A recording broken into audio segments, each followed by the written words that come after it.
Hello friends, ये जो है कक्षा 11 वालों के लिए जीओसी का लेक्चर नंबर 13 है।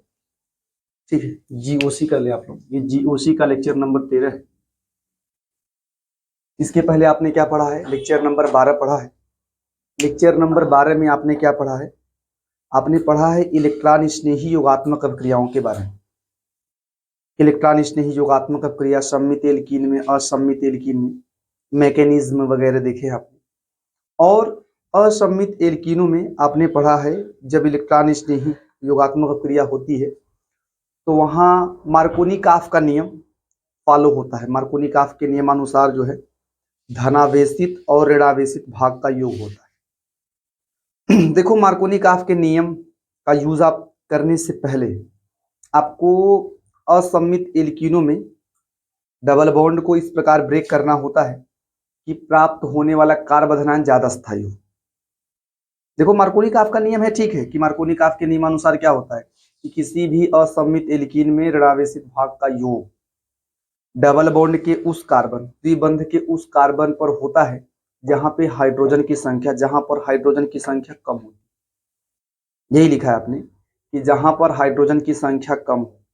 ये नियम ठीक है, लेकिन इस नियम का मैकेनिज्म याद होना चाहिए कि आपको धनायन वहां बनाना है, धनावेश उस कार्बन पे लेके आना है जहां से प्राप्त होने वाला धनायन बहुत अधिक से अधिक स्थायी हो। और शिफ्टिंग वगैरह भी हो जाते हैं। आपने शिफ्टिंग भी किया है, हाइड्राइड शिफ्ट, मिथाइल शिफ्ट, ये सब पढ़ा हुआ है। आज के वीडियो में चर्चाएं की जाएंगी असममित एल्कीनों में ऋणावेशित भाग का योग। मतलब अभी आपने क्या पढ़ा? मार्कोनी-काफ के नियम, मार्कोनी-काफ के नियमानुसार असममित एल्कीनों में ऋणावेशित भाग का योग कहाँ होता है? हाँ हाँ, कि वहां होता है जहां पर कार्बन की संख्या, हाइड्रोजन की संख्या कम, उस कार्बन पर होता है जिसके पास H की संख्या कम। यहाँ उसका उल्टा पढ़ेंगे आप पढ़ेंगे प्रति मार्कोनी-काफ का नियम, एंटी मार्कोनी-काफ रूल बोल सकते हैं आप। प्रति मार्कोनी-काफ का नियम, मार्कोनी-काफ का उल्टा, ये भी असममित एल्कीन पर ही लागू होता है।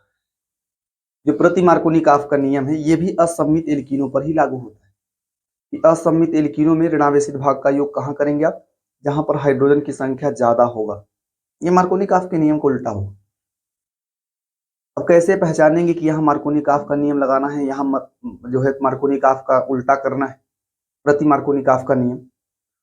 तो आप देख लें, असममित एल्कीनों में अगर पराक्साइड्स वगैरह लिखे रहे, पराक्साइड वगैरह लिखे रहें, तो उस केस में असममित एल्कीनों में कौन सा भाई नियम लगा देना है? मार्कोनी-काफ के नियम का उल्टा। अगर पराक्साइड ना हो, सामान्य केस में वही नियम, मार्कोनी-काफ का नियम वाला, मार्कोनी-काफ का नियम।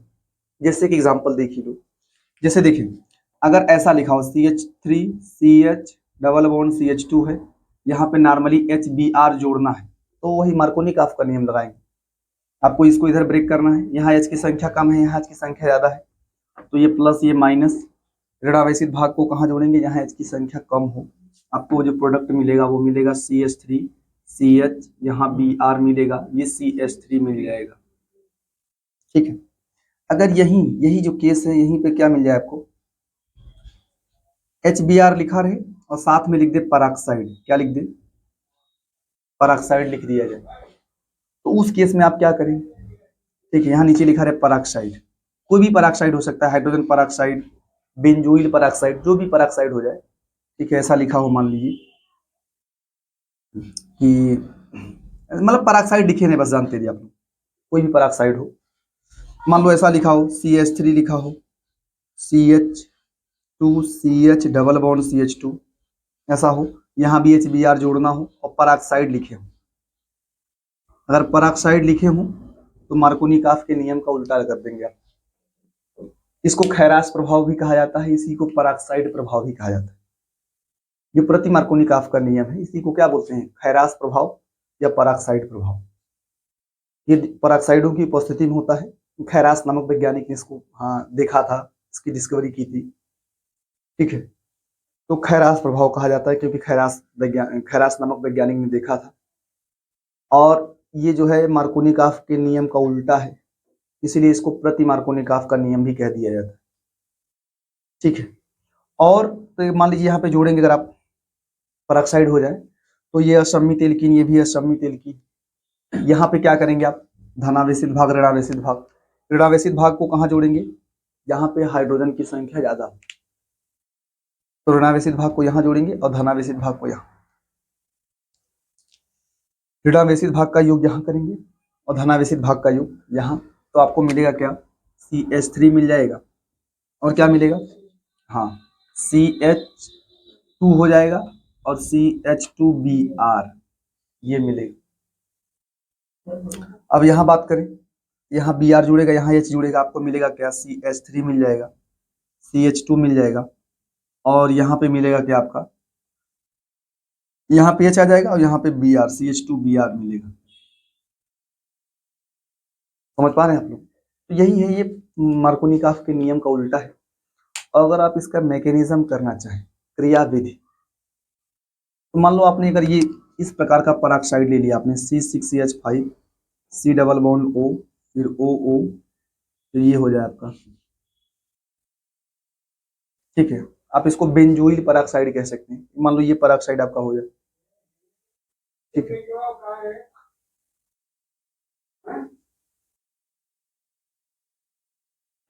अच्छा देखिए ध्यान से, ये पहली रिएक्शन थी, उसकी मैकेनिज्म है। जैसे मान ली असम्मित एल्कीन है, CH3 CH double bond CH2 है, इसमें HBr को जोड़ना है, पेरोक्साइड रहे, पेरोक्साइड ऐसे लिखा रहेगा आपको, पेरोक्साइड लिखा रह सकता है, या ऐसे फार्मूला दे देगा नीचे, पहचान लेंगे आप लोग पेरोक्साइड है, या इस प्रकार से स्ट्रक्चर दे दिया जाएगा, ठीक है। इसका नाम है बेंजोइल पेरोक्साइड, इसका नाम होता है बेंजोइल पेरोक्साइड। या तो ये दे सकता है, या तो आपको दे सकता है हाइड्रोजन पेरोक्साइड, वो भी दे सकता है, या करके हाइड्रोजन पेरोक्साइड दे सकता है, या दे सकता है एल्किल पेरोक्साइड, ROR ऐसा रहेगा, ये पेरोक्साइड है। ये दे सकता है, चाहे ये दे सकता है, चाहे पेरोक्साइड लिख दीजिएगा, सामान्य केस में पेरोक्साइड लिख दिया जाता है, अब उनमें से कोई भी पेरोक्साइड हो सकता है, ठीक है। तो मान लो अगर आपने बेंजोइल पेरोक्साइड लिया है, ठीक है, मान लीजिए लिया है आपने, सामान्य केस में से पेरोक्साइड लिख देता है, तो वहां पे प्रति मार्कोनिकॉफ का नियम लगाना है, एंटी मार्कोनिकॉफ रूल। वहां पे क्या करेंगे, ऋणावेशित भाग को कहाँ जोड़ेंगे, जहां पर हाइड्रोजन की संख्या ज्यादा हो। अब देखो ये तो कर लेंगे आप आराम से नियमानुसार, लेकिन मान लो अगर इसकी क्रिया विधि देखनी, आपने लिखा है कि एल्कीन, अगर एल्कीनों में अगर योग किया जाए पेरोक्साइडों की उपस्थिति में, एल्कीनों में पेरोक्साइडों की उपस्थिति में अगर योगात्मक अपक्रिया दिखाई जाएगी, तो वो होती है मुक्त मूलक योगात्मक अपक्रिया। ये कौन सी अपक्रिया, एक प्रकार की मुक्त मूलक योगात्मक अपक्रिया है, क्योंकि पेरोक्साइडों की उपस्थिति में क्या बनेंगे, मुक्त मूलक। कंडीशन बताया गया संविदलन की कंडीशन पेरोक्साइडों की उपस्थिति में होता है, पेरोक्साइड होंगे, सूर्य का प्रकाश होगा। आपने पढ़ा है यार कि संविदलन कब होता है, मुक्त मूलक कब बनते हैं, संविदलन से ही मुक्त मूलक बनते हैं, और संविदलन कंडीशन सूर्य का प्रकाश होगा, पेरोक्साइड्स वगैरह रहेंगे, तब होगा समविदलन। क्या होगा, समविदलन। यही है कि यहाँ एक प्रकार की, ध्यान दे, ये एक प्रकार की इलेक्ट्रॉन मुक्त मूलक योगात्मक अपक्रिया का एग्जाम्पल। अब इसका मैकेनिज्म देखें, वो साथ में हो जा रहा है, मुक्त मूलक योगात्मक अपक्रिया साथ में हो जा रही है। अब इसका मैकेनिज्म देखें, मान लीजिए आपने लिया है बेंजोइल पेरोक्साइड, ध्यान दिया, अगर आप लेंगे बेंजोइल पेरोक्साइड तो जानते हैं इसमें होगा समविदलन, ये बनेगा भाई C6CH5CO, इसका अपना एक इलेक्ट्रॉन मिल जाएगा, फिर यहाँ भी एक इलेक्ट्रॉन, ये बनेंगे मुक्त मूलक। इसके बाद यहाँ होगा संविदलन, इस कार्बन का एक इलेक्ट्रॉन मिल जाएगा और इसका एक इलेक्ट्रॉन मिल जाएगा, तो जे इस कार्बन का एक इलेक्ट्रॉन और इस ऑक्सीजन का एक इलेक्ट्रॉन, ये कोई इलेक्ट्रॉन है, वो एक इलेक्ट्रॉन, संविदलन में अपने अपने इलेक्ट्रॉन भाग जा रहे हैं अपने मूल परमाणु की ओर। यही संविदलन होता है कि भाई ऊपर आता है एक इलेक्ट्रॉन, इसका भी एक इलेक्ट्रॉन। इसके बाद यहाँ क्या होगा, C, इसमें इसके बीच में संविदलन होगा, तो यहाँ पे एक इलेक्ट्रॉन बचेगा, एक इलेक्ट्रॉन यहाँ, इसका एक इलेक्ट्रॉन मिलकर क्या बना लेगा, CO2 बन जाएगा, ये डबल बॉन्ड बन जाएगा, ये समझे आप भाई, C डबल बॉन्ड O क्या बन जाएगा, CO2।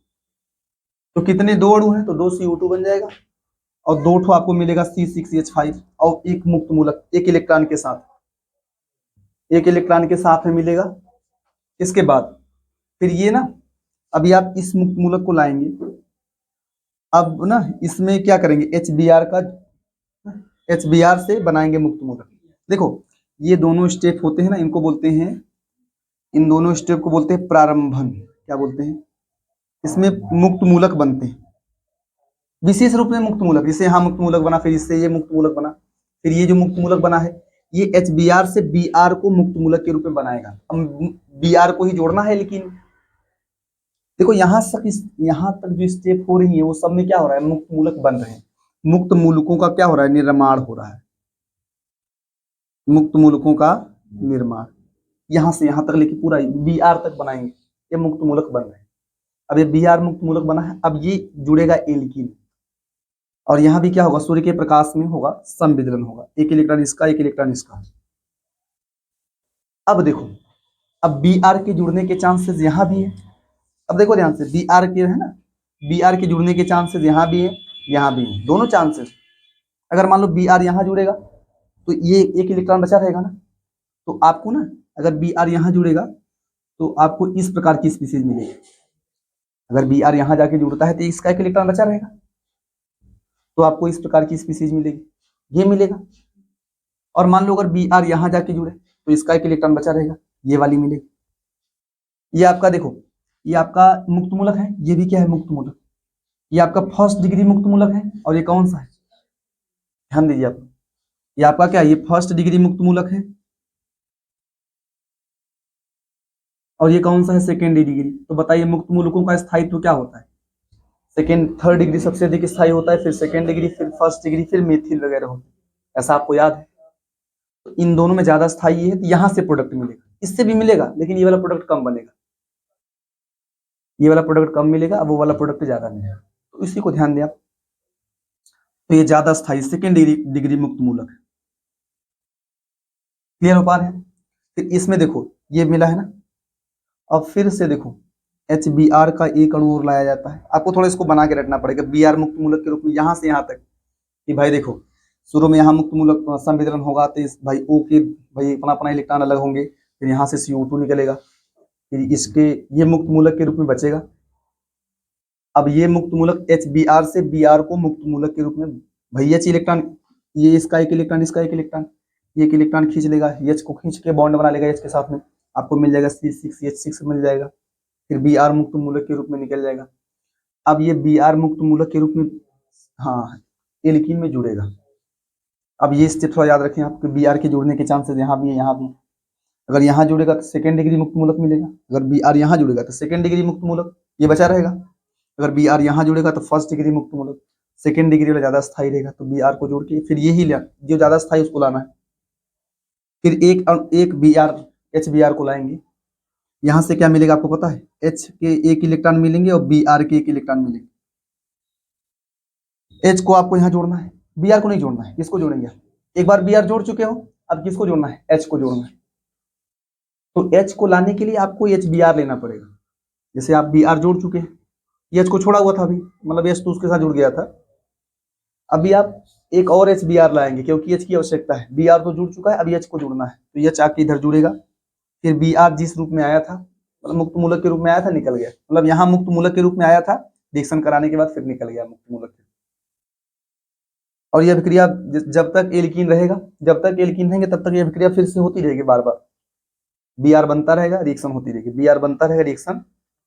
जैसे अभी तो आपने बी आर यहाँ बनाया था मुक्त मूलक के रूप में, अब ये बना हुआ है, अभी तो ऑलरेडी बना हुआ है, फिर ये जाके एल्कीन पे अटैक करेगा, अगर एल्कीन के और अणु है तो वहां फिर अटैक करेगा, वहां फिर रिएक्शन होगा, फिर यही मिलेगा आपको 1 ब्रोमो प्रोपेन। आप चाहो देखो, आप चाहो तो इसको थोड़ा और आसान करने के लिए अगर आपने ये लिया, मान लो पेरोक्साइड के रूप में आपने ये ना लिया हो, ये लिया हो तो ये और आसान हो जाएगा। कैसे करेंगे, मान लो अगर ये लिया है आपने तो क्या होगा पता है, इसी को एक तरीके से इसी मैकेनिज्म को अगर आपने ये पेरोक्साइड के रूप में लिया है तो क्या होगा, आप लेंगे ROR, होगा संविदलन, सूर्य के प्रकाश की उपस्थिति में, आपको मिलेंगे RO फिर RO, मुक्त मूलक दो ठो मिलेंगे भाई इसका एक इलेक्ट्रॉन इसका एक इलेक्ट्रॉन मिलेगा, जो थोड़ा आसान इसकी तुलना में। फिर आप ला दें एच बी आर को, किसको ला दें, हाँ ये मुक्त मूलक बने हैं एच बी आर, अभी आपको बी आर को मुक्त मूलक के रूप में अलग करना है, इसका एक इलेक्ट्रॉन और इसका एक इलेक्ट्रॉन, भाई संविदलन होगा। सूर्य के प्रकाश रहेंगे तो संविदलन होगा, यहाँ होगा संविदलन, इसका एक इलेक्ट्रॉन इसका एक इलेक्ट्रॉन। अब ये आके जुड़ जाएगा, आपको मिल जाएगा क्या, ROH। अब Br मुक्त मूलक के रूप में अलग हुआ है। अब Br को किस पे अटैक करवाना है, एल्कीन पर, ठीक है। तो जो Br मिलेगा उसको अटैक कराएंगे CH3 CH double bond CH2 में, वही सेम स्टेप जो करा था आपने, क्या होगा उसके बाद, ये सही सेम स्टेप है। उसके बाद क्या करेंगे, अब Br को अटैक कराना है मुक्त मूलक को, सूर्य का प्रकाश रहेगा तो इसके दो चांसेस हैं, इसके दो चांसेस हैं कि Br यहां भी जुड़ सकता है यहां भी जुड़ सकता है, वही सेम केस वाला ना, वही सेम कंडीशन वाला जो आपने किया था। अगर आप Br को यहां जोड़ेंगे तो क्या मिलेगा, CH3 मिलेगा, CH CH2 Br। अगर आप Br को यहां जोड़ेंगे तो क्या मिलेगा, हाँ CH3 मिलेगा, CH Br और फिर CH2 मिलेगा मुक्त मूलक के रूप में। ये ज्यादा स्थायी हो कम स्थायी, ये सेकेंड डिग्री है वो फर्स्ट डिग्री है, ये ज्यादा स्थायी हो कम स्थायी है।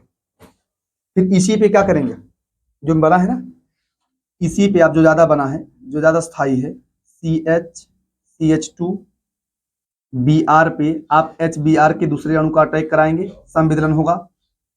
सूर्य के प्रकाश की उपस्थिति में क्या होगा, संविदलन, H जाके यहां जुड़ जाएगा। इसकी तुलना में आसान थोड़ा सा है, आपको मिल जाएगा क्या, हाँ CH3 CH2 CH2 Br और क्या निकल जाएगा, H, नहीं हाँ H आके जुड़ेगा, अब Br निकल जाएगा मुक्त मूलक के रूप में, ठीक। इसको लिख ली फटाफट।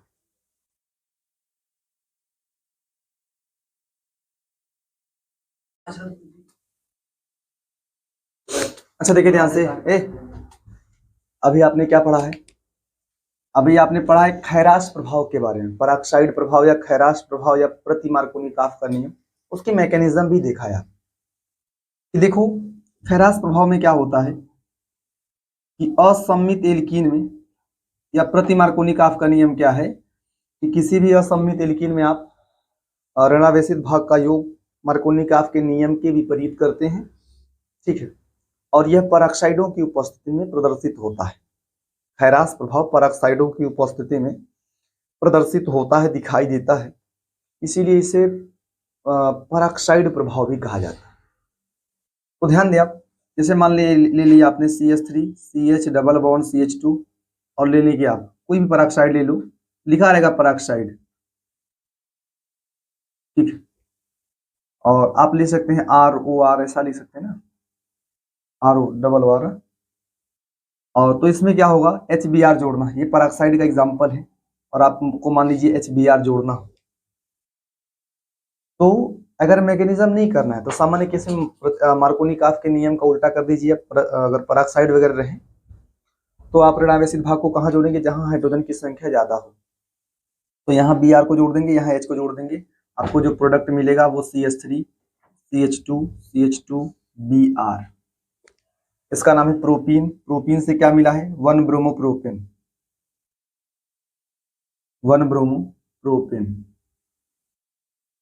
तो आपसे पूछ सकता है, मान लीजिए कि प्रोपीन से 1 ब्रोमोप्रोपेन कैसे प्राप्त करेंगे, ये भी जानते हैं आप लोग।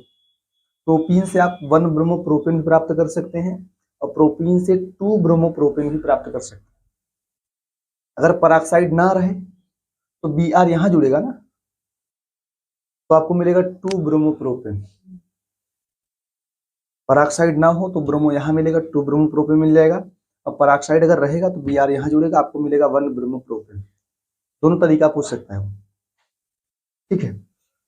अब इसके मैकेनिज्म भी देखा है आपने कि इसका मैकेनिज्म कैसे करेंगे, मान लीजिए है तो क्या करेंगे, ROR ऐसा मिलेगा, इसमें होगा संविदलन, सूर्य के प्रकाश की उपस्थिति में आपको 2 RO मिलेंगे, ठीक है। अब इसमें क्या जोड़ना है, RO ये मुक्त मूलक है, इनको बोल देंगे मुक्त मूलक।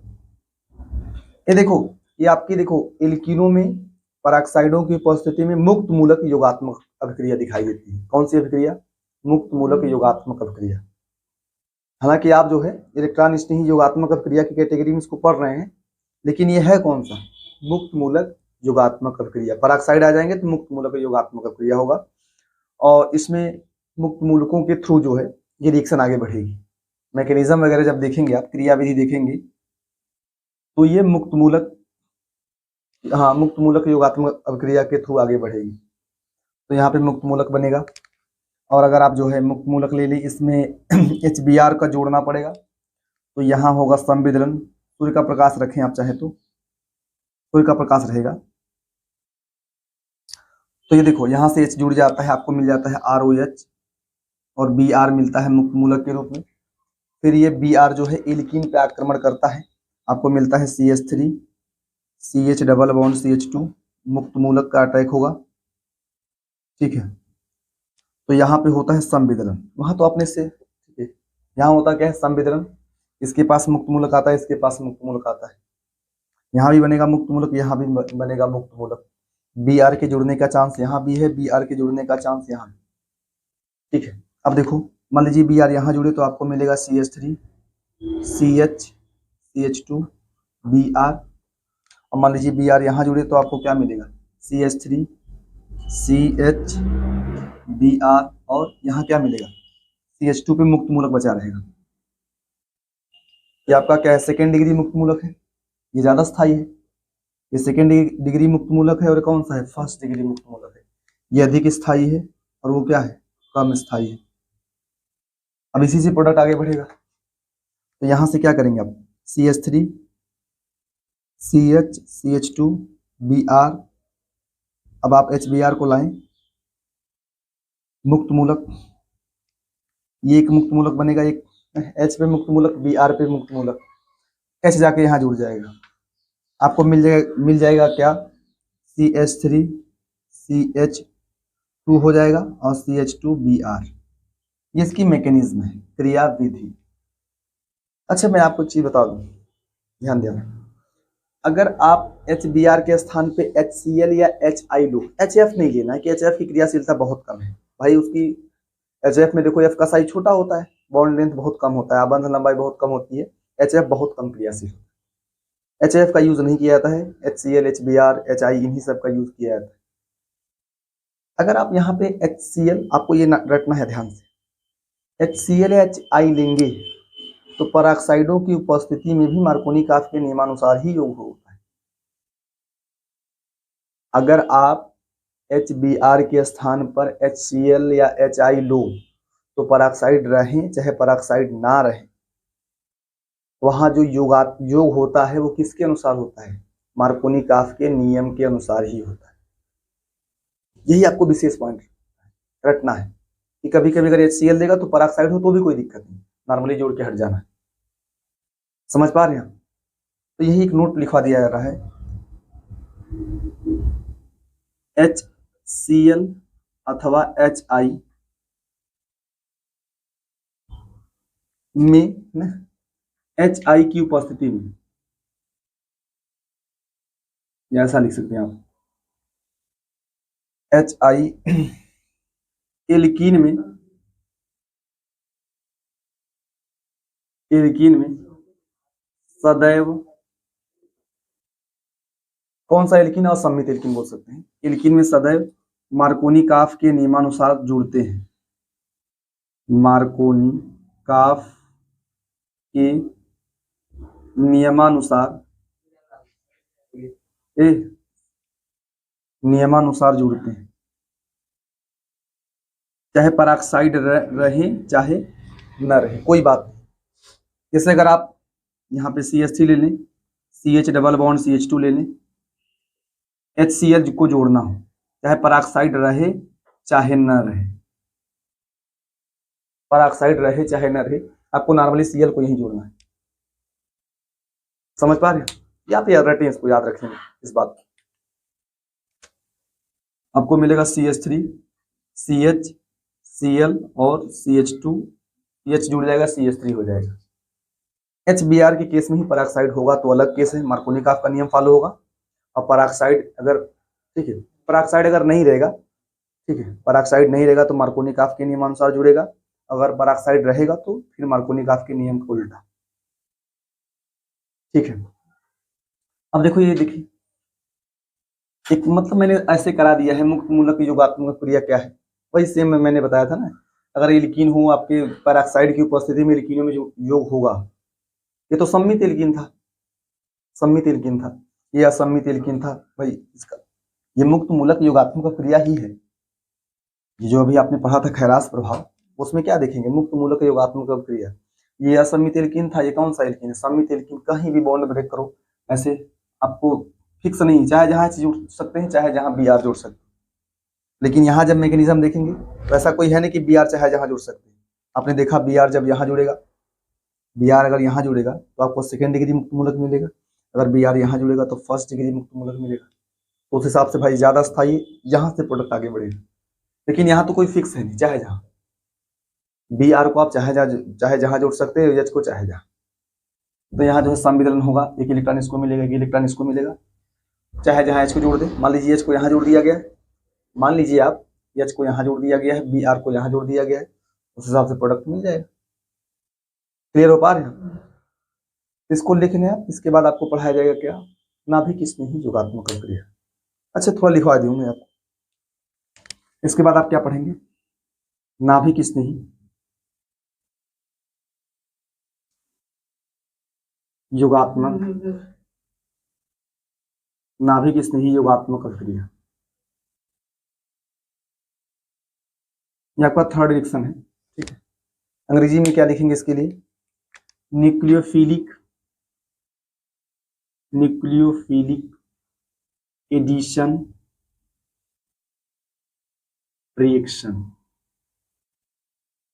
Nucleophilic addition reaction. इसमें क्या लिखेंगे आप कि वह अभिक्रिया जिसमें अभिक्रिया की दर किस पर निर्भर करती है, वह योगात्मक अभिक्रिया जिसमें अभिक्रिया की दर इलेक्ट्रॉन स्नेही नाभिक स्नेही अभिकर्मक पर निर्भर करती है। इलेक्ट्रॉन स्नेही वाले योगात्मक अभिक्रिया में इलेक्ट्रॉन स्नेही पर निर्भर करती है, और नाभिक स्नेही योगात्मक अभिक्रिया में किस पर निर्भर करेगी, नाभिक स्नेही अभिकर्मक पर निर्भर करेगी। अर्थात इसका मतलब क्या है, जब नाभिक स्नेही जुड़ेगा तब अभिक्रिया स्लो होगी। अभिक्रिया की दर नाभिक स्नेही पर निर्भर करने का मतलब क्या है, जब भी नाभिक स्नेही जुड़ेगा तब अभिक्रिया क्या होगी, स्लो। तो आप लिख सकते हैं कि वह अभिक्रिया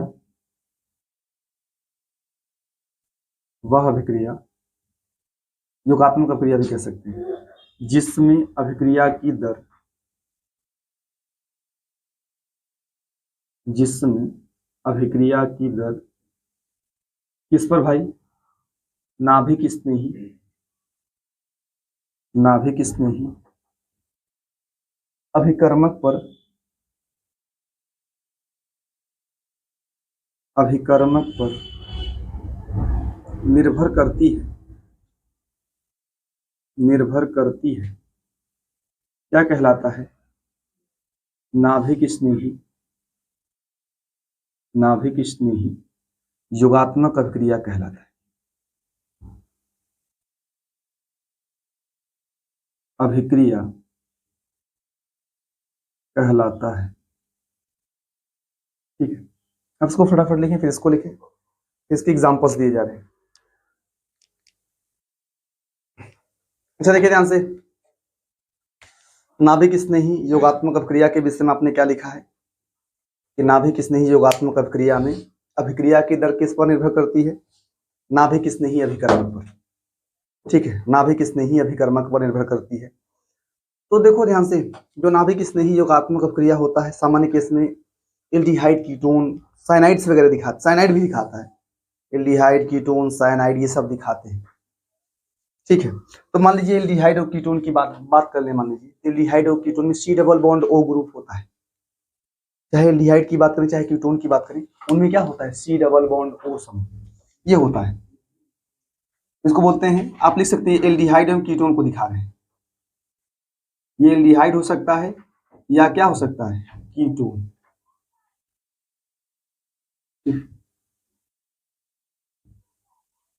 एल्डिहाइड अथवा कीटोन। अब देखो, अगर इसमें मान लीजिए हमको जोड़ना है, ये ना, जो ई बनेगा ई प्लस, ये बनेगा ई प्लस, ये बनेगा यानी यू माइनस, इलेक्ट्रॉन स्नेही नाभिक स्नेही, इलेक्ट्रॉन स्नेही को ई प्लस से दिखाते हैं ना भाई, ई प्लस से दिखाते हैं इलेक्ट्रॉन स्नेही को, और नाभिक स्नेही को यानी यू माइनस से।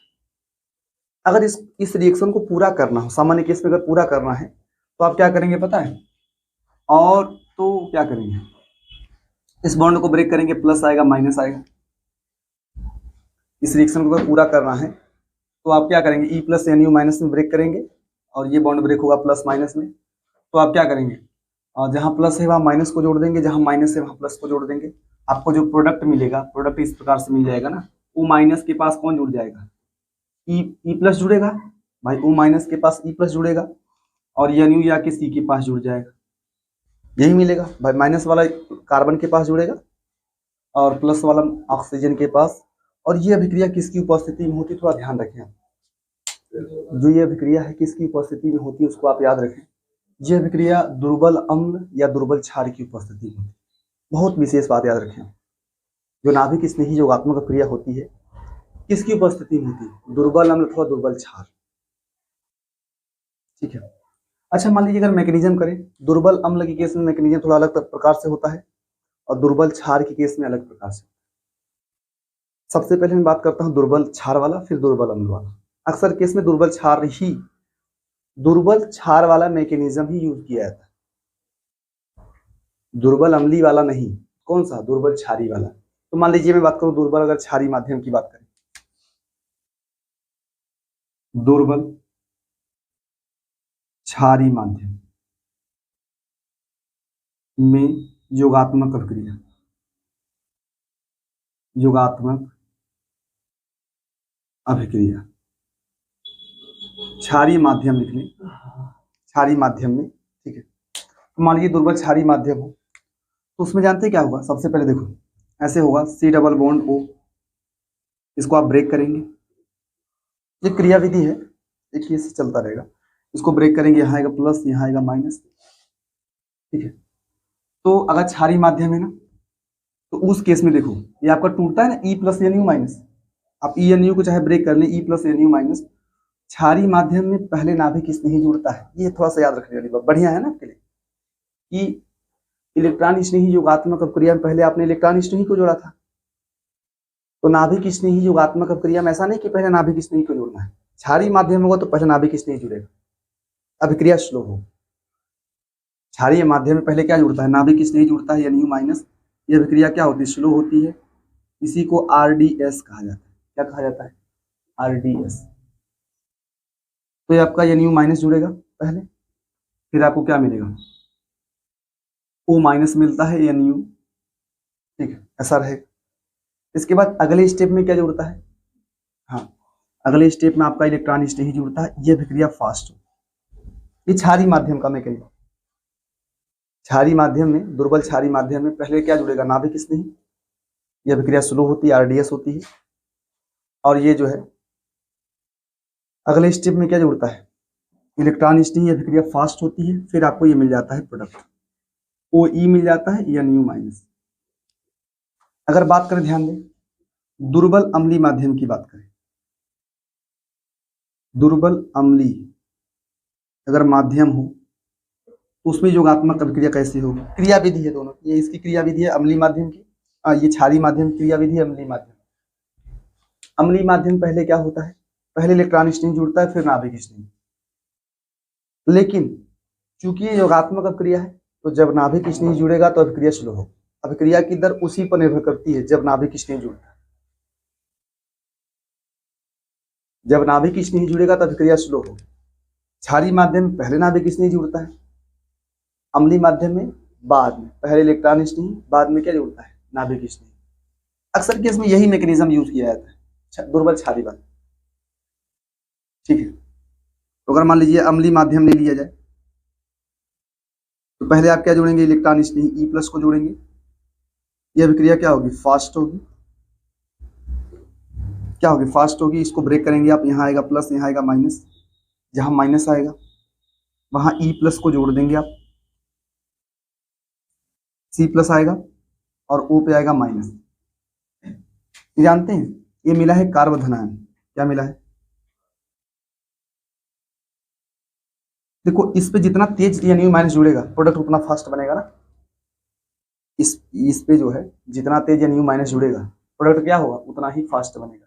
तो आप जान लीजिए कार्बोधनायन मिलता है, उसके बाद इसमें क्या होता है, एन यू माइनस जुड़ता है, जुड़ेगा तेज लेकिन ये अभिक्रिया स्लो होती है, वो तेजी से आएगा लेकिन अभिक्रिया क्या होती है, स्लो। यही होता है स्लो, यही होता है आरडीएस। जब इलेक्ट्रॉन इसमें ही जुड़ेगा तब क्रिया फास्ट होगी, नाभिक इसमें जुड़ेगा तब क्रिया क्या होती है, स्लो। तो आपको मिलता है जो प्रोडक्ट वो क्या मिलेगा, O माइनस है। अरे O माइनस के पास इलेक्ट्रॉन इसमें ही जुड़ेगा, यहाँ नहीं जुड़ा गया था इलेक्ट्रॉन इसमें। O माइनस के पास ना E प्लस जुड़ेगा और यहाँ क्या जुड़ेगा, ये नहीं। ठीक है, ये मैकेनिज्म है क्षारीय माध्यम की और अम्लीय माध्यम की योगात्मक अपक्रिया है। ठीक है, अगर आप देखो ध्यान से, आप इसका प्रोडक्ट बनाइए, देखिए जैसे मान लीजिए C डबल बॉन्ड O है, अगर इसमें मान लीजिए HCN जोड़ा जाए, इसका मैकेनिज्म बता दे रहा हूँ मैं, HCN जोड़ा जाए और कौन सा माध्यम रहे, ये एल्डिहाइड अथवा कीटोन हो सकते हैं, एल्डिहाइड अथवा कीटोन चाहे जो हो सकता है। इसका देखिए आप अगर ले मान लीजिए दुर्बल क्षारीय माध्यम, कौन सा माध्यम होगा, दुर्बल क्षारीय माध्यम। अब इसमें प्रोडक्ट क्या होगा, इसकी मैकेनिज्म क्या होगी वो समझना है आपको।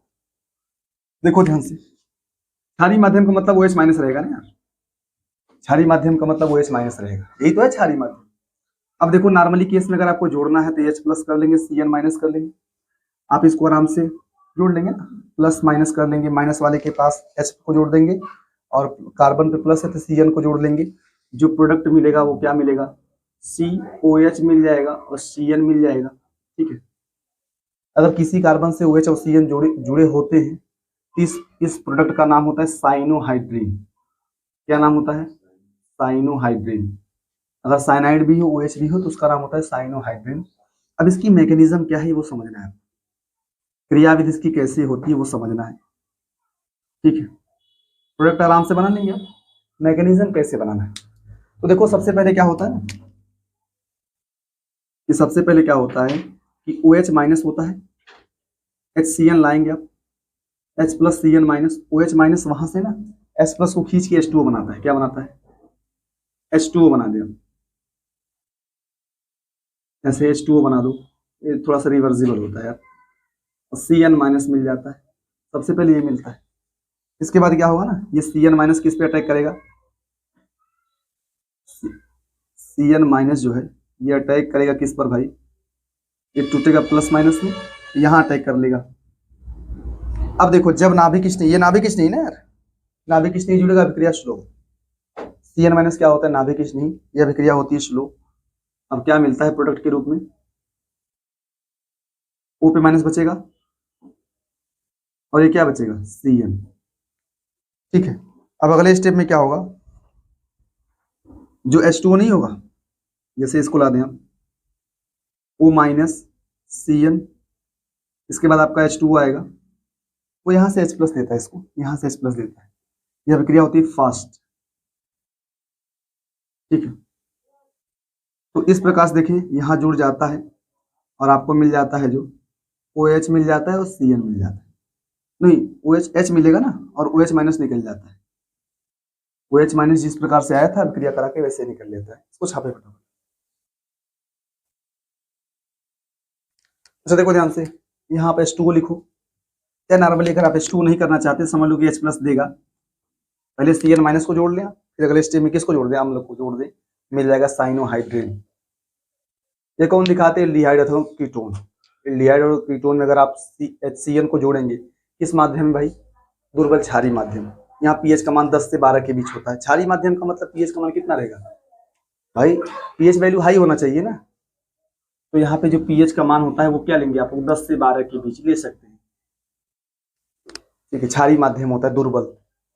अच्छा बात करें अगर आप देखो, अगर आप ले लिए formaldehyde HC double bond OH, अगर इसमें HCN को जोड़ा जाए तो क्या मिलेगा, दुर्बल क्षारीय माध्यम ऐसा लिखा रहेगा, दुर्बल क्षारीय माध्यम।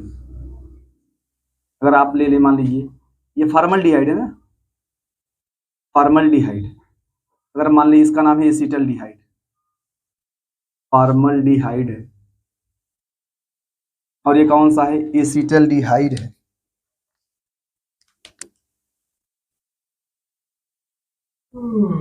एसिटल्डिहाइड है, अगर इसमें आप HCN को जोड़ें किस माध्यम भाई, दुर्बल क्षारीय माध्यम, दुर्बल क्षारीय माध्यम। अगर आप ले लें ध्यान दें एसीटोन, एसीटोन या प्रोपेनोन कह सकते हैं, तो यहां भी क्या मिलेगा, साइनोहाइड्रेन मिलेगा। ठीक है, प्रोपेनोन कह सकते हैं, प्रोपेनोन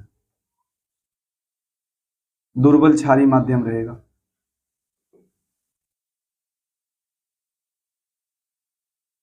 तो आप आसानी के साथ आराम से H+Cl- को जोड़ो। मैकेनिज्म नहीं करना है, मैकेनिज्म आप याद रखो, ऐसे इस प्रकार से मैकेनिज्म होता है। ठीक है, यह मैकेनिज्म इस प्रकार से होता है। एल्डिहाइड अथवा कीटोन कोई भी हो सकता है। एल्डिहाइड लेगा तो एल्डिहाइड के मैकेनिज्म कर लेंगे आप, मैकेनिज्म करा सकते हैं ना, आप चाहो तो करा लेना एक आध, आप एक आध का मैकेनिज्म करा सकते हैं समझने के लिए, रिपीट करने के लिए आप, बाकी इसका सीधा प्रोडक्ट बनाना है, रिएक्शन कराना है। तो क्या इसको ब्रेक करेंगे आप ऐसे,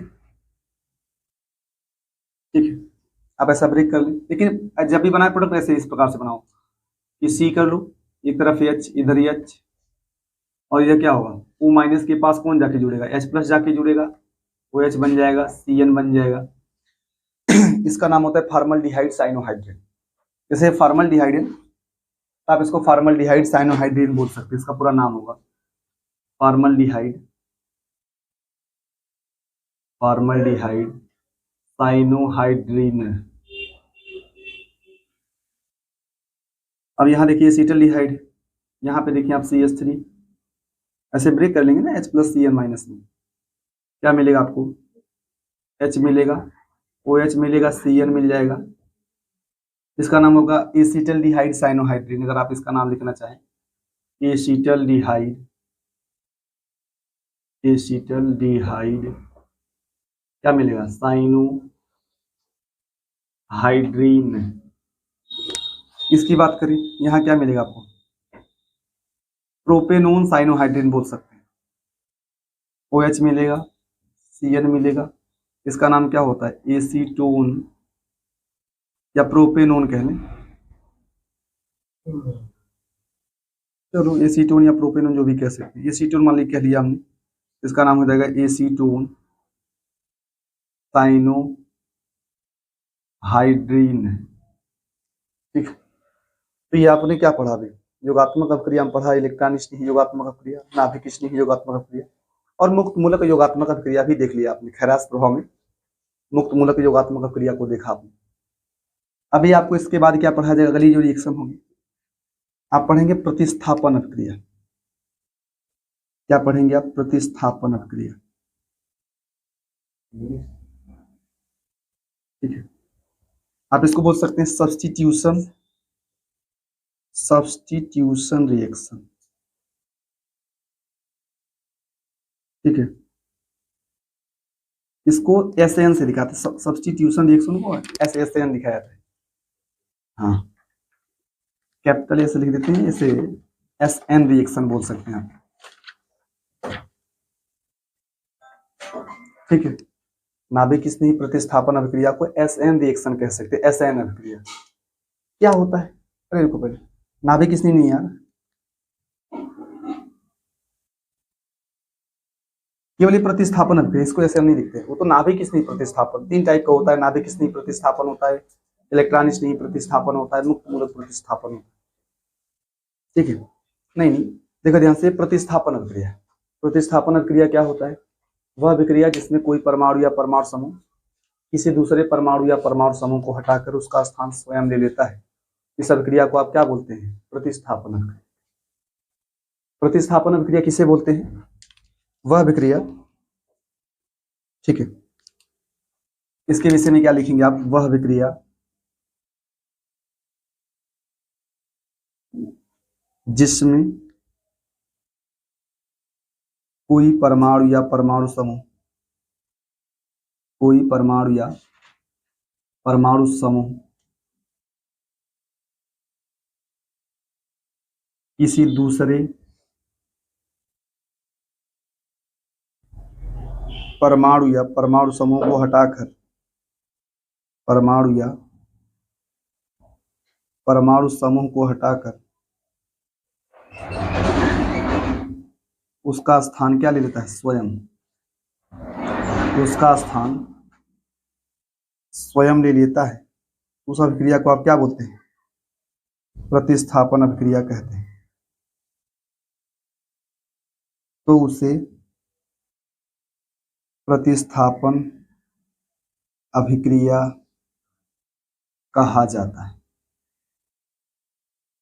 जिसमें कोई परमाणु या परमाणु समूह किसी दूसरे परमाणु या परमाणु समूह को हटाकर उसका स्थान स्वयं ले ले। जैसे एग्जांपल देखें आप, जैसे अगर आप ले लें, मान लो RCl ले लो, RCl ले लिया आपने, कोई मान लो OH आ जाए, OH माइनस, RCl ले लें आप, कोई OH माइनस आ जाए और OH माइनस किसको हटा दे, Cl को हटा दे, RCl है, OH माइनस आए, इसको हटा दे, आपको मिल जाए ROH और Cl माइनस मिल जाए। तो ये एक ऐसा एग्जाम्पल है प्रतिस्थापन अभिक्रिया। एक परमाणु समूह आया है, दूसरे को हटा दिया है परमाणु। प्रतिस्थापन अभिक्रिया 3 टाइप का पढ़ते हैं आप लोग, मतलब 3 टाइप की कैटेगरियां पढ़नी है, नाभिक स्नेही प्रतिस्थापन अभिक्रिया, इलेक्ट्रॉन स्नेही प्रतिस्थापन अभिक्रिया और मुक्त मूलक। मैं सबसे पहले आपको पढ़ाऊंगा मुक्त मूलक प्रतिस्थापन अभिक्रिया। अच्छा देखिए ध्यान से, प्रतिस्थापन अभिक्रिया, प्रतिस्थापन अभिक्रिया में सबसे पहला आप क्या पढ़ेंगे, मुक्त मूलक प्रतिस्थापन अभिक्रिया। मुक्त मूलक प्रतिस्थापन अभिक्रिया दिखाता कौन है, आप ये जानते रहिए, मुक्त मूलक प्रतिस्थापन अभिक्रिया दिखाता कौन है, एल्केन। और मुक्त मूलक प्रतिस्थापन अभिक्रिया होता क्या है, इस अभिक्रिया में कोई परमाणु या परमाणु समूह किसी मुक्त मूलक के द्वारा विस्थापित हो जाता है। मुक्त मूलक प्रतिस्थापन अभिक्रिया में क्या होता है, किसी परमाणु या समूह का विस्थापन किसके द्वारा होता है, मुक्त मूलक के द्वारा होता है। और यह अभिक्रिया दिखाता कौन है, वही लिखा गया है ना, कि वह अभिक्रिया जिसमें किसी परमाणु या समूह का विस्थापन मुक्त मूलक अभिकर्मक के द्वारा होता है, क्या कहलाता है, मुक्त मूलक प्रतिस्थापन अभिक्रिया। और यह अभिक्रिया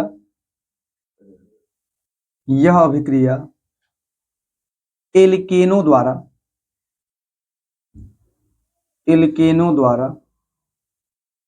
प्रदर्शित किया जाता है,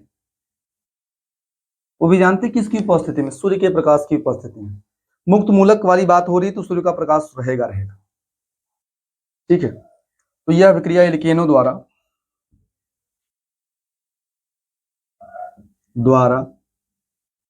प्रदर्शित किया जाता है।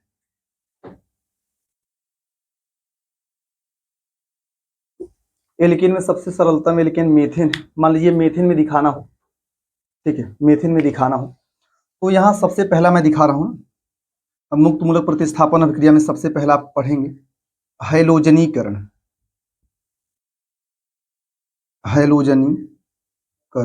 या आप इसको हैलोजनन भी कह सकते हैं। मान लीजिए हैलोजन जोड़ा जाए, Cl2 Br2 ये सब जोड़े आप, एल्केनों में क्या जोड़े आप, एल्केन में Cl2 वगैरह जोड़ दो, Br2 वगैरह जोड़ दो, ये है हैलोजनीकरण। या आप इसको क्या बोल देंगे, हैलोजनन,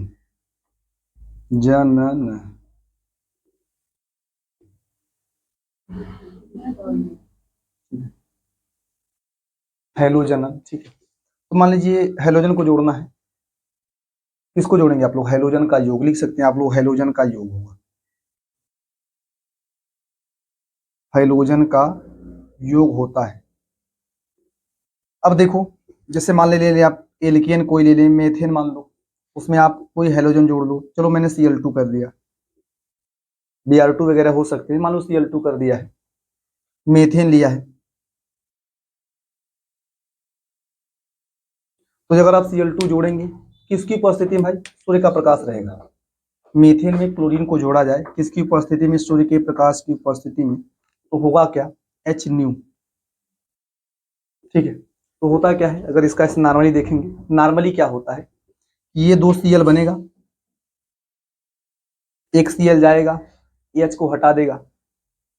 जो प्रतिस्थापन अभिक्रिया है इसमें क्या होगा, एक Cl जाएगा, एक H को हटा देगा, आपको मिलता है CH3Cl और निकलता है एक H। भाई एक Cl जाएगा तो H को हटाएगा ना, तो Cl जुड़ जाएगा वहां पे, H हटा हुआ है।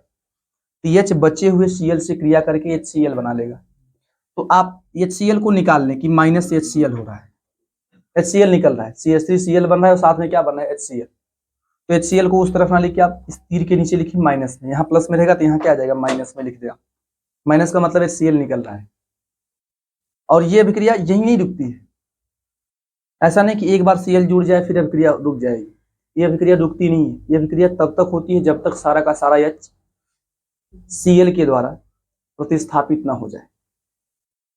क्लोरीन के द्वारा सभी H जब तक प्रतिस्थापित नहीं होंगे, विस्थापित नहीं होंगे, तब तक ये अभिक्रिया चलती रहेगी। फिर Cl2 जुड़ेगा इसमें। क्लोरीन की कमी नहीं है, आपके पास है पर्याप्त क्लोरीन, ठीक है।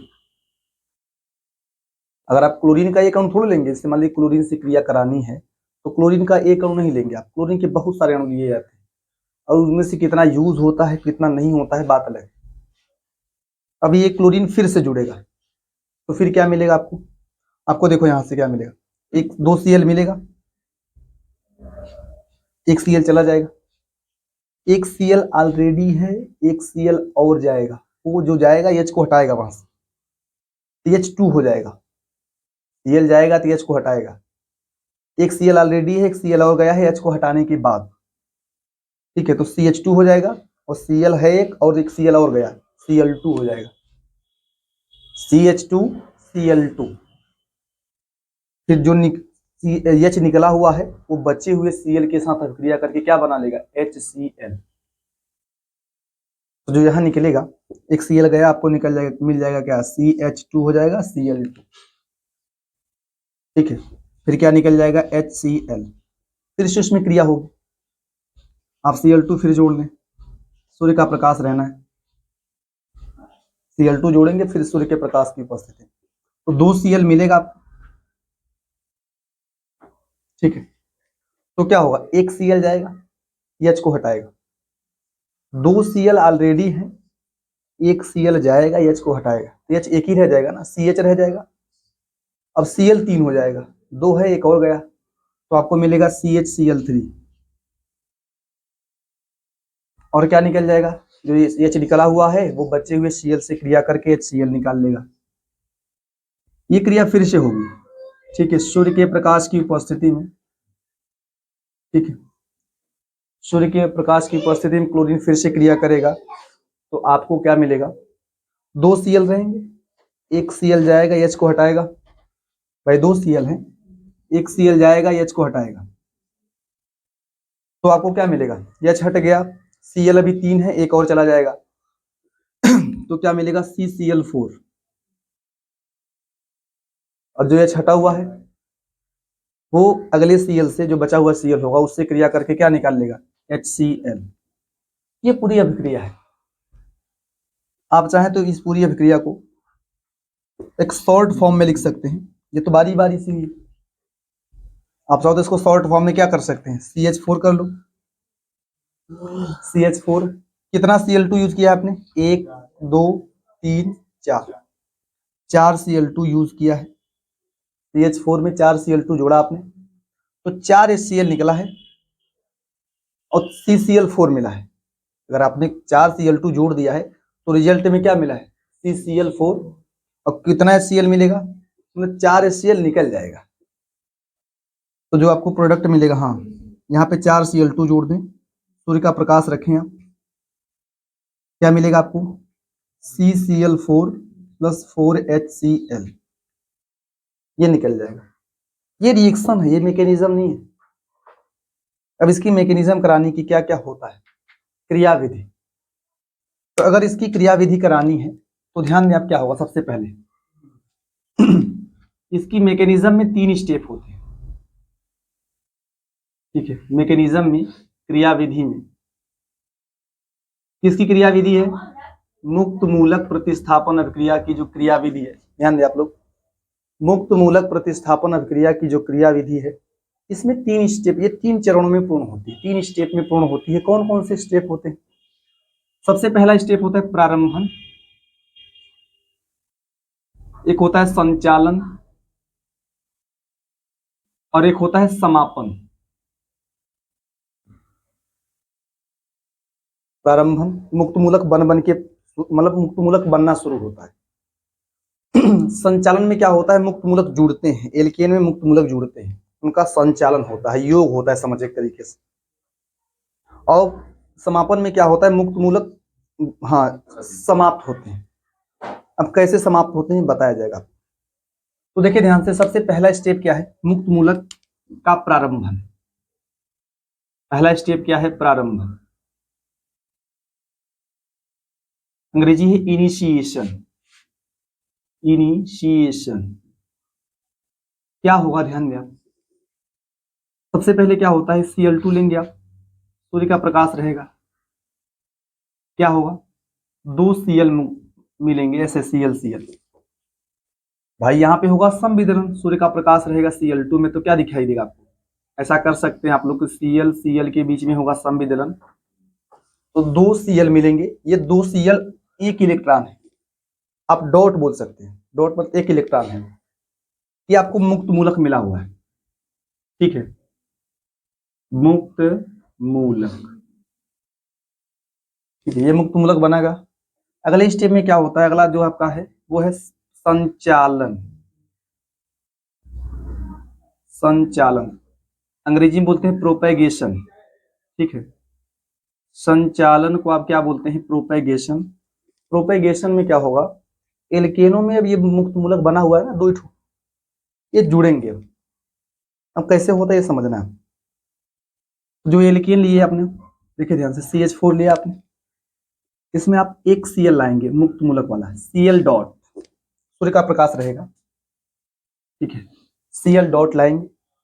अब यहां होता क्या है, जो CH4 नहीं है वहां से एक H निकलता है, मतलब ये ऐसे, आप चाहें तो इसको इस प्रकार से ब्रेक कर सकते हैं कि CH3 और H, आप CH4 को इस प्रकार से समझें कि ये CH3 और H होता है, इसमें से एक H जो है वो संविदलन के थ्रू ऐसे ब्रेक होता है, H पे एक इलेक्ट्रॉन मिलेगा, और किस पे एक इलेक्ट्रॉन मिलेगा, CH3 पे एक इलेक्ट्रॉन मिलेगा, H पे एक इलेक्ट्रॉन मिलेगा और CH3 पे मिलेगा। जानते हैं ये H जो है जिस पे एक इलेक्ट्रॉन है वो Cl से क्रिया करके HCl बनाएगा, ये H और Cl क्या बनाते हैं, HCl, फिर आपको मिलता है CH3 मुक्त मूलक के रूप, समझना पड़ेगा आपको, CH3 मुक्त मूलक मिलेगा, H और Cl क्या निकाल लेगा, HCl।